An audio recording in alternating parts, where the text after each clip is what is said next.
Hello,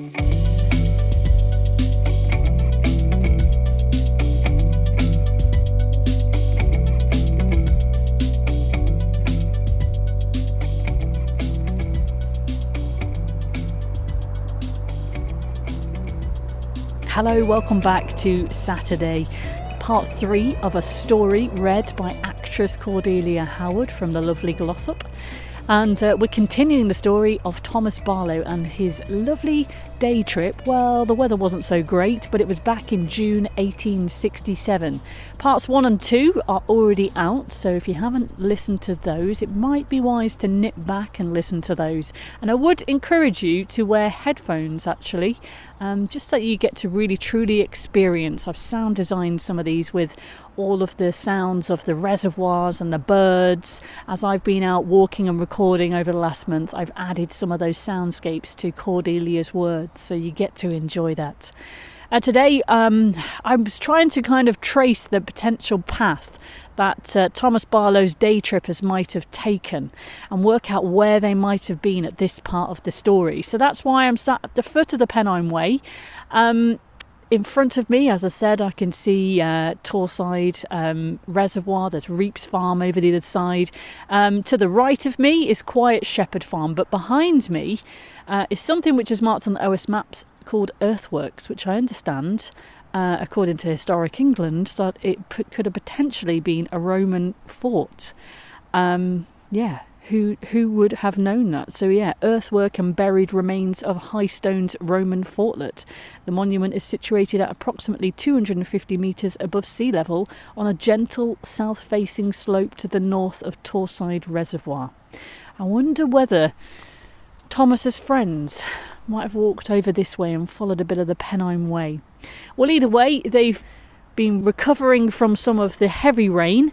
And whilst I too am enjoying a bit of respite from the wind and the heavy rain and all the snow, I'm going to sit down here with my hot flask of coffee, enjoy the birds all around me, and have a sandwich. So yeah, sit back, no walking required for this one. Put your headphones on and enjoy.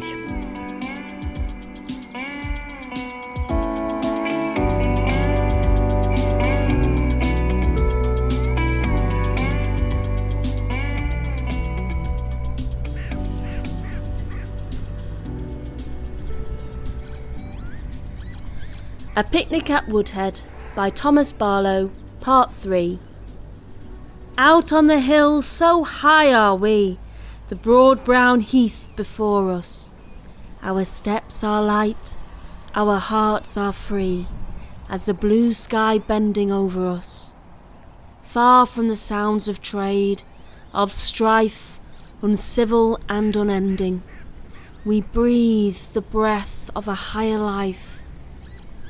A while we muse on the scene around, while the wild free breeze is blowing, and pause to note the endearing sound of the fountains ever flowing.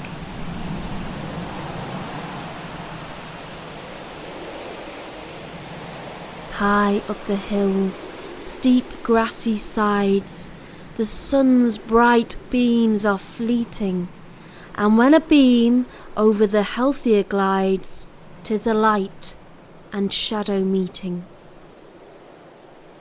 A short release from its daily round of cares and worldly duties frees the mind for a glad rebound to life's sublimer beauties.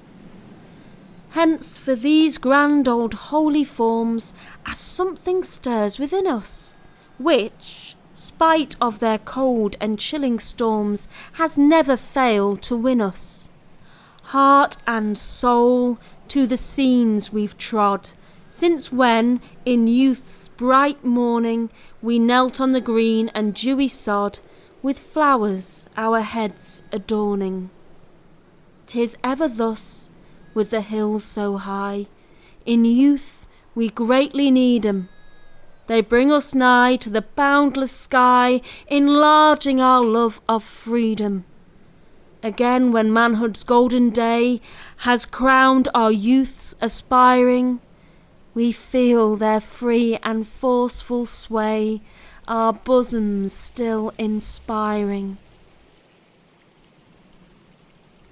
We cherish for our native hills a passion strong and tender, and for their vales and brooks and rills, with all their rugged splendour, a feeling that wherever we roam, whatever fate overtake us, in forest clime or distant home, till death shall ne'er forsake us.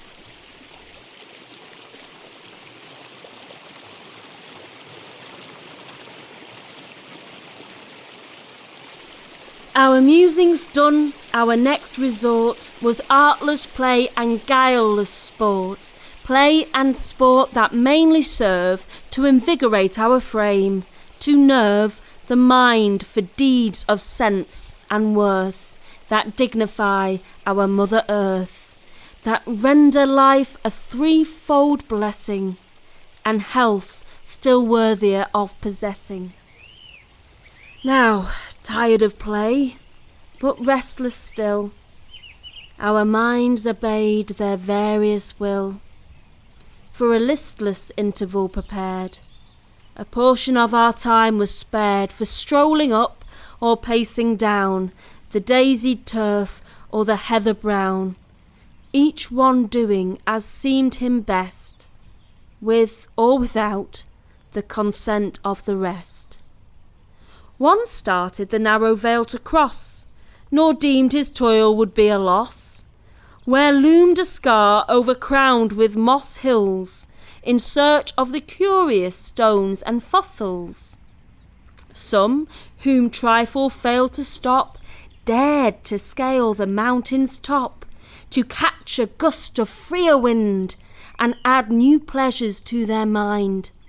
Others, less curiously inclined than each of these, remained behind, and found their pleasure near at hand, where from the heath and marshy land, the heather-tainted water, drained from the wide moorland where 'tis rained, pours in tiny streaks of surf over a ledge of blackened turf, studded with pebbles, white as pearls, over which it gaily leaps and curls, twisting and gambolling as it falls in glittering showers of silver balls, which, gone in a moment, swell the stream that floats away in a happy dream.